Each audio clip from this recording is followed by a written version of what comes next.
قادیانی کون ہیں؟ قادیانی اپنے سربراہ کو، مرزا قادیانی کو نعوذ باللہ ثم نعوذ باللہ والعیاذ باللہ محمد الرسول اللہ کے درجے، ان کے قائم مقام یا نائب، اسی طرح صرف وہی نہیں بلکہ اپنے حکیم الدین کو، حکیم نور الدین کو ابو بکر رضی اللہ عنہ کے درجے، اور اپنے مرزا محمود قادیانی کو نعوذ باللہ عمر رضی اللہ عنہ کے مقام، اور اس کے علاوہ پورے قادیانی خاندان کو اہل بیت کے مرتبے، اور مرزا کے افراد خانہ کو پنجتن پاک کہتے ہیں، اور مرزا کے دیکھنے والوں کو صحابہ کہتے ہیں۔ صرف یہی نہیں بلکہ اپنے باطل نظریات کو اسلامی عقائد کے نام سے اور شاعر اسلام کا نام لگا کر، لیبل لگا کر پیش کرتے ہیں۔ جناب چیف جسٹس آف پاکستان، کیا آپ کو سوشل میڈیا پر ٹرینڈز نظر نہیں آ رہے؟ مسلمانوں کے جذبات، عوامی احتجاجات آپ کے علم میں نہیں آ رہے؟ آپ نے اپنی آنکھیں، کان ان سب سے کیوں بند کیے ہوئے ہیں؟ آپ کے حالیہ غلط فیصلے نے ختم نبوت کے چوروں کو تحفظ فراہم کیا ہے۔ حکومتی عالمی دباؤ برداشت نہیں کر سکے، اللہ کے غضب کو برداشت کر لیں گے؟ قانونی ہیرا پھیریاں دکھاتے ہیں۔ ہر مسلمان بچہ پاکستانی یہ جانتا ہے کہ قادیانیت کوئی مذہب نہیں ہے، قادیانیت کوئی اقلیت نہیں ہے، قادیانیت کوئی اکثریت نہیں ہے۔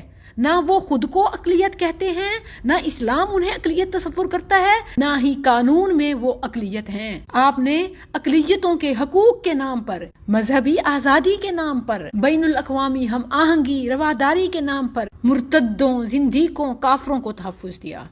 میں حیران ہوں کہ یہ بات تو ایک عام بچہ بھی جانتا ہے، مگر جج صاحب کو یہ بات سمجھ نہیں آئی۔ آپ اور آپ کے جھوٹے خدا انہیں حقوق دینے کی بات کرتے ہیں جو نہ اقلیت ہے نہ اکثریت۔ دنیا کا کوئی مذہب اپنا نام، اپنا لوگو، اپنی شناخت، اپنی بڑی علامت کسی مذہب کے لوگوں کو استعمال کرنے کی اجازت نہیں دیتا، اور جو کرتا ہے وہ انسانی حقوق کا مجرم ہے، وہ انسانی حقوق کے بھی خلاف ہے کہ آپ کسی کا نام، کسی کا لوگو چرا لیں اور پھر ان کے خلاف تعلیمات نکال لیں۔ جب ان کی تعلیمات اسلام کے بنیادی عقیدے ختم نبوت کے خلاف ہیں تو وہ مسلمان کیسے ہو سکتے ہیں؟ ان کے نظریات بنیادی اسلامی عقائد کے خلاف ہیں اور ان کی اپنی الگ کوئی شناخت، کوئی نام، کوئی کام نہیں ہے، تو پھر وہ مذہب اور اقلیت کیسے ہو گئے؟ حکومت کو، عدالت کو ان کی نہ اسلام مخالف نہ پاکستان مخالف کوئی سرگرمی نظر نہیں آتی۔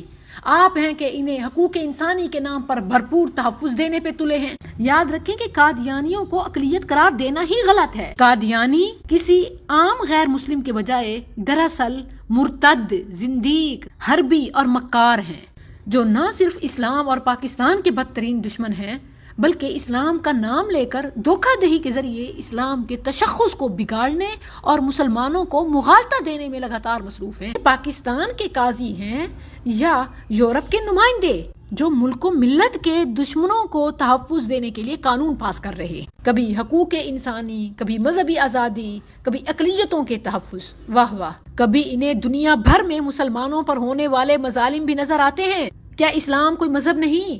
مسلمان انسان نہیں؟ غزہ، فلسطین، کشمیر اور انڈیا کے مسلمان اقلیتوں کے حقوق کے تحفظ کی آڑ میں مسلم اکثریت کو حق سے محروم کرنا مقصود ہے۔ اسلامو فوبیا اتنا کہ سوائے مسلمانوں کے ساری دنیا کے لوگوں کا خیال ہے۔ مذاہب کی آزادی کی آڑ میں اسلام کو دبانا مقصود ہے، حقوق انسانی کی آڑ میں مسلمانوں کو مٹانا مقصود ہے، اور یہ سو کالڈ آج کی مسلم لیگ نون کے نئے منشور میں شامل ہے۔